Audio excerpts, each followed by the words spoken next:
Hey everybody, this is the Facebook Ads with the Twang podcast. I'm your host Ben Blackman, and today we're going to be talking about coronavirus and Facebook ads. Everything you need to know. Now, on this episode, I'm going to warn you that I'm going way beyond my normal 10 minutes, okay? How far? I don't know yet, okay? The second thing is that the first probably, 5 minutes or so will be just kind of what's going on in my own life. Okay, so if you want to skip past that, knock yourself out. Anyway, here comes episode 92.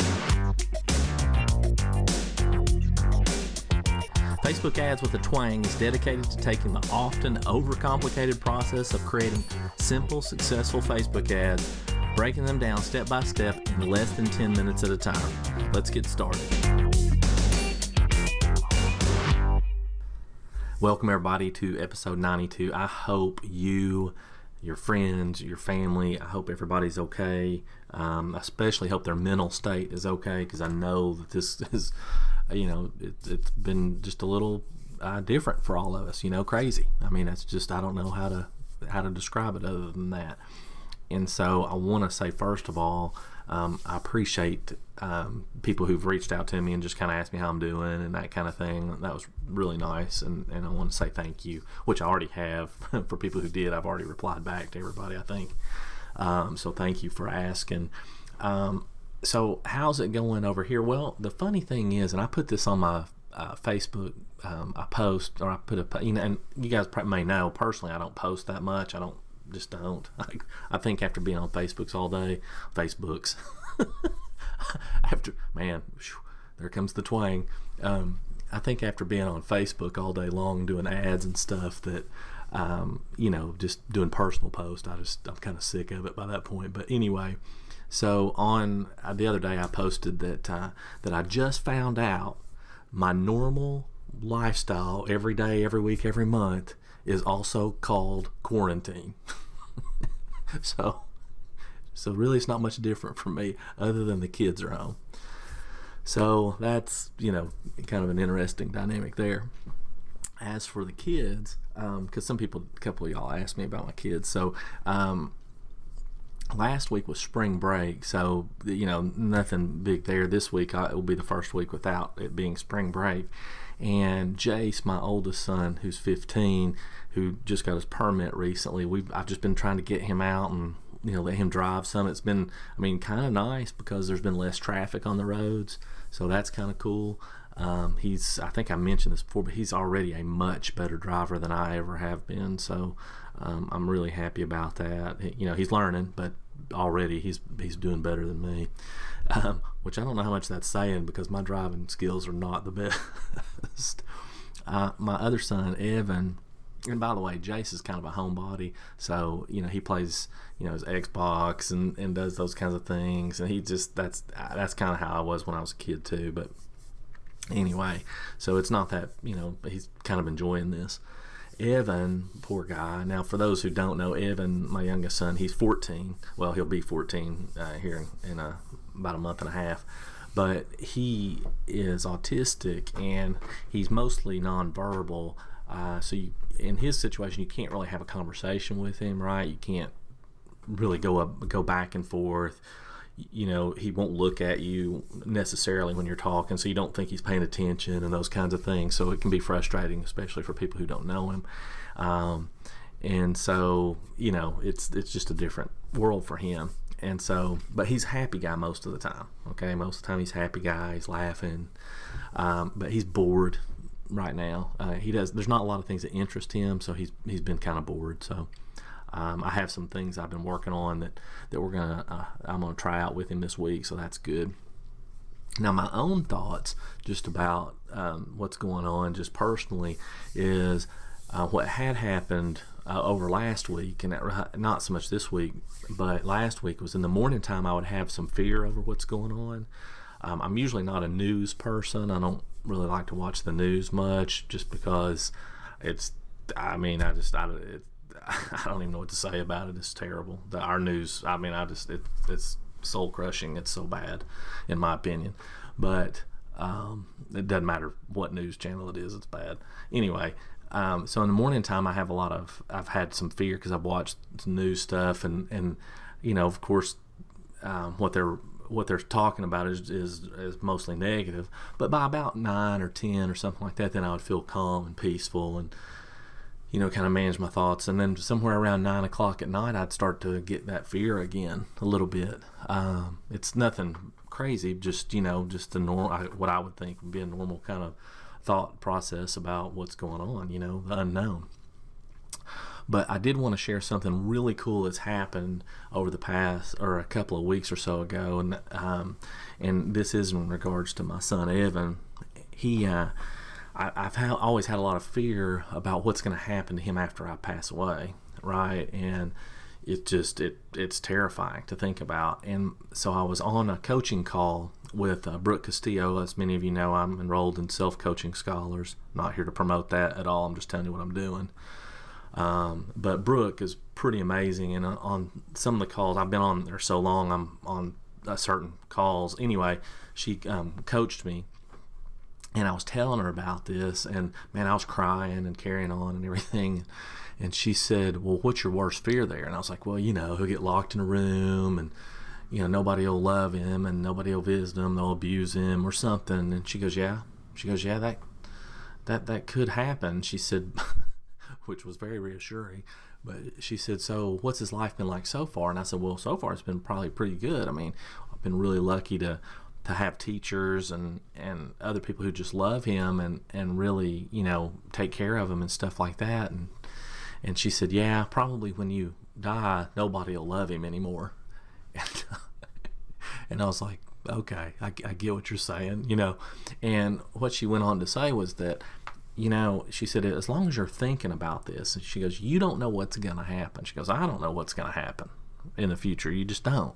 She said, but as long as you're thinking about it, why not think about, his life being really good and all these wonderful things happen? I mean, as long as you're thinking about it anyway. And I was like, oh yeah, I guess I could choose to think that way, right? She said, she goes, how you're expressing your feelings right now, I don't know if you can do it all the time, but at least half the time think about the good things that he could, experience in his life, and what a wonderful life he'll have. And I was like, yeah, and that made me feel so much better. And I think it's one of those situations where, I get caught up in what I'm thinking, that I think that there's no other way to look at stuff. And that's kind of that way with Facebook ads and everything else. So I've been doing my daily mindset work where I look at my thoughts, and that's just as important to me as the mechanics of inputting an ad, right? Or knowing who to target, or writing good copy. I mean, it just is. So when my mindset's in the right place, my ads do much better. So anyway, let's jump right into some of the things going on concerning coronavirus and Facebook ads and how that's all working. So, question, is the sky falling? Probably not. Facebook's still in business. However, I will say this. This right here is indicative of what I tell you guys all the time about you need to make sure you diversify in your ads. Now, when you're first starting out and you don't have a big budget and stuff like that, it's hard to go out over multiple channels and learn all these different ad systems and stuff like that. And I'm not saying that, but when you start getting going, you really want to make sure that you're setting yourself up to have other streams of paid ads that are working for you. Because Facebook's not the only kid on the block, right? And if you don't, see, something will change, right? Something always changes. It's either the government comes in, makes a new rule, it's either the company changes their rules and now you can't do it the way you were doing it before, or in this case, we have coronavirus that, who was expecting that and who could have planned for that, and even though it didn't take down our ability to advertise, it did change the way, it has changed the way and is changing the way we do business. So that's what I'm saying. You always want to be prepared. I don't, learning other ad systems, you don't have to go and do all that. But as you have downtime, and I'll talk about this a little more, planning and learning other things is a good thing. So, as I said before, your mindset is reflected in your ads. So in other words, if you have this scarcity, fear mindset when you're doing your ads, that's going to come across. That's just the way it is. And so, you really need to be mindful of how you're thinking about life and things like that. And because that'll come across in your ads. So what I'm seeing out there and what I'm seeing other people do and those kinds of things is there's just lots of goodwill type stuff out there. And what I mean is you've got major players out there who are offering their courses for free for a period of time or for life. A lot of extra people offering free opt-ins and so forth, just to try to help people get past and have some certainty around their business or their life or whatever it is. So I'm seeing a lot of that out there, but I'm also seeing some fear-based stuff that's strictly just trying to get people to take action based out of fear, and I don't think that's a good method because it's not a good way to build rapport, or at least lasting rapport with your audience. So I just don't advocate that, and it's not necessary. I do believe in pain points, right? You need to hit the pain points of people to get them to take action, but preying on people out of fear, that's not a good plan. It's not a lasting plan, and I don't advocate that at all. Hypey stuff, I guess a lot of people do hypey stuff and it works, and some people do hypey stuff and it doesn't work. The thing is that as long as you can back up what you're saying, that's fine. But right now, it doesn't need to be hypey, right? It just needs to be certain. Okay, so people are going to trade off having, the thoughts of making $1 billion in the next year for, hey, you're going to have a consistent, monthly income, from your ads or whatever it is, right? Or whatever it is that you do. So staying out of the hypey stuff has been much better. And using the same old stuff, I'm still seeing a ton of ads that are just the same ads I've seen for the longest. Sometimes they're still working. Okay, so you can still put those out there, but more often than not, I've seen people having to change.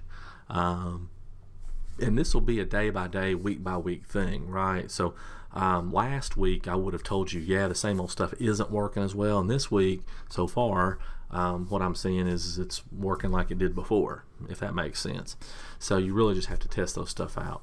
So let me just tell you some specific things that will work for your ads, regardless if the corona thing's going on or not, okay?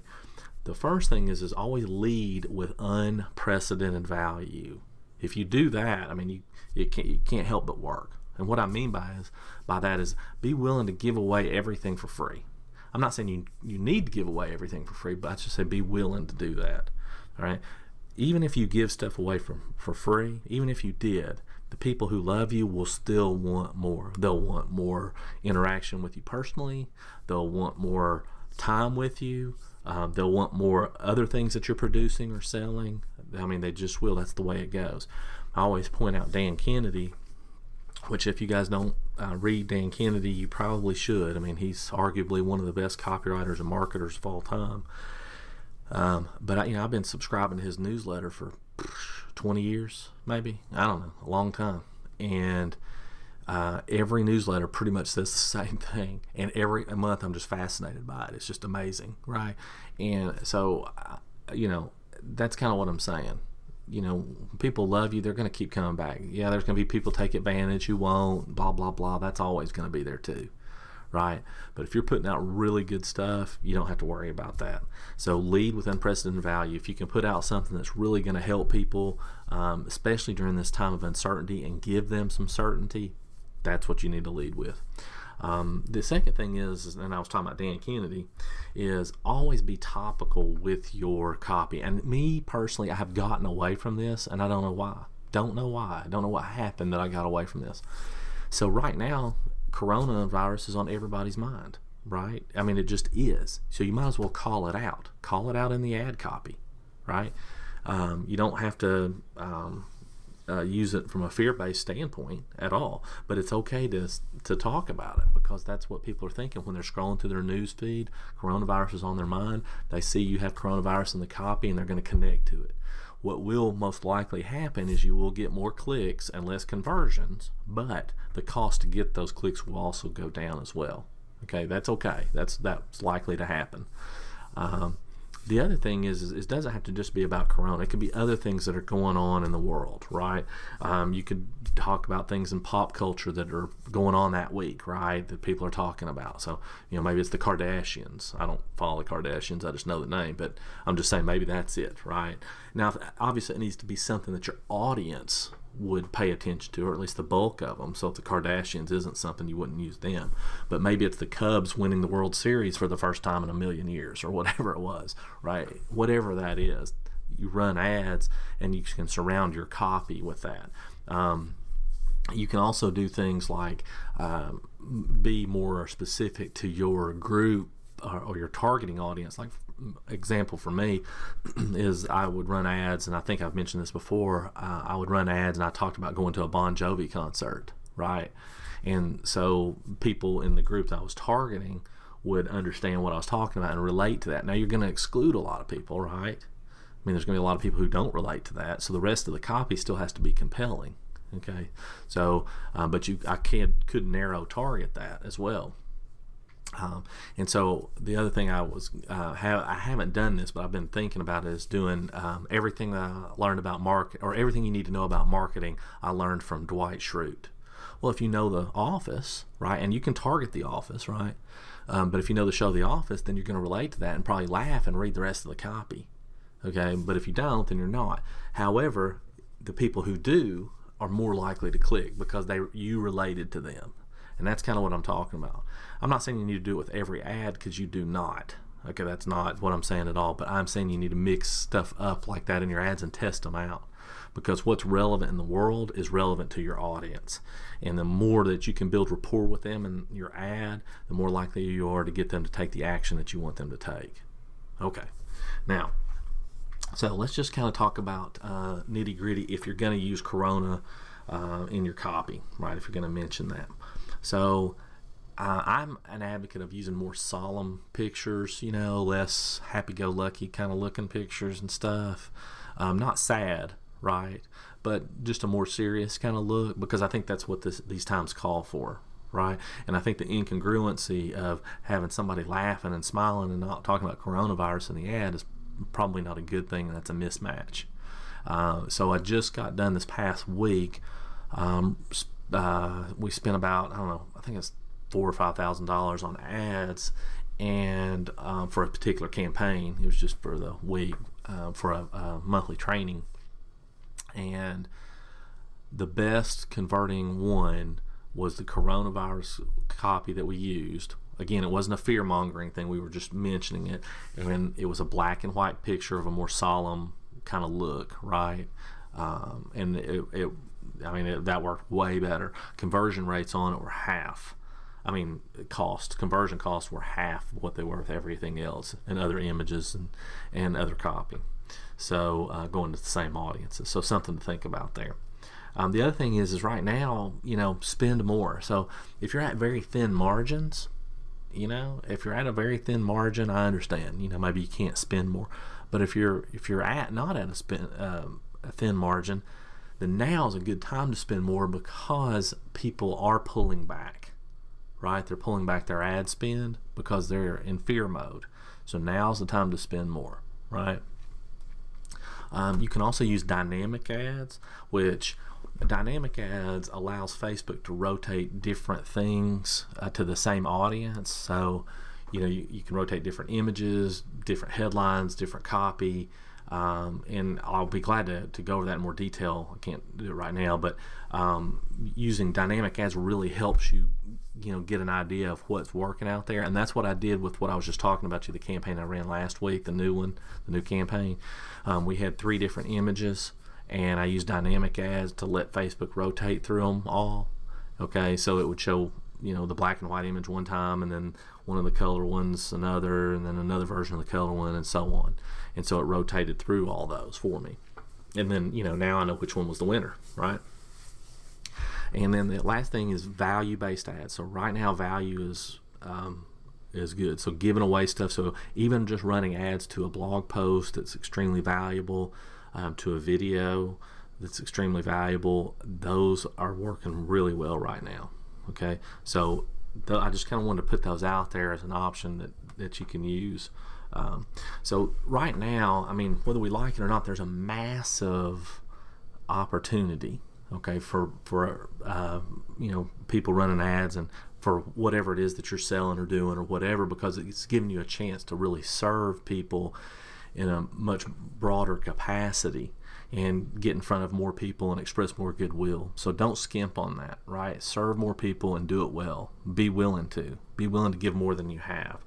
The other thing is that another great opportunity is learning new skills and sharpening old ones. Okay, I was just telling my ex-wife, who's a real estate agent, her business has kind of gone down some, and I said, well, now's the time to work on your infrastructure, right?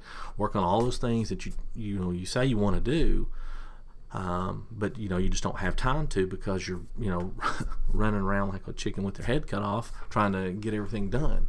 So now you have time to work on your infrastructure. So use it. Use that time. If you have that time, use it. Okay.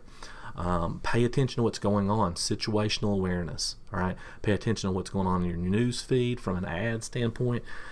Look at those ads. See if there's anything any different than has been typical. Right. See what's going on. Diversify your marketing. I've talked about that already. Don't rely on one method. So again, if you've been using just Facebook, and by the way, when I say Facebook, I would include Instagram in that, because the same rules that apply to Facebook apply to Instagram.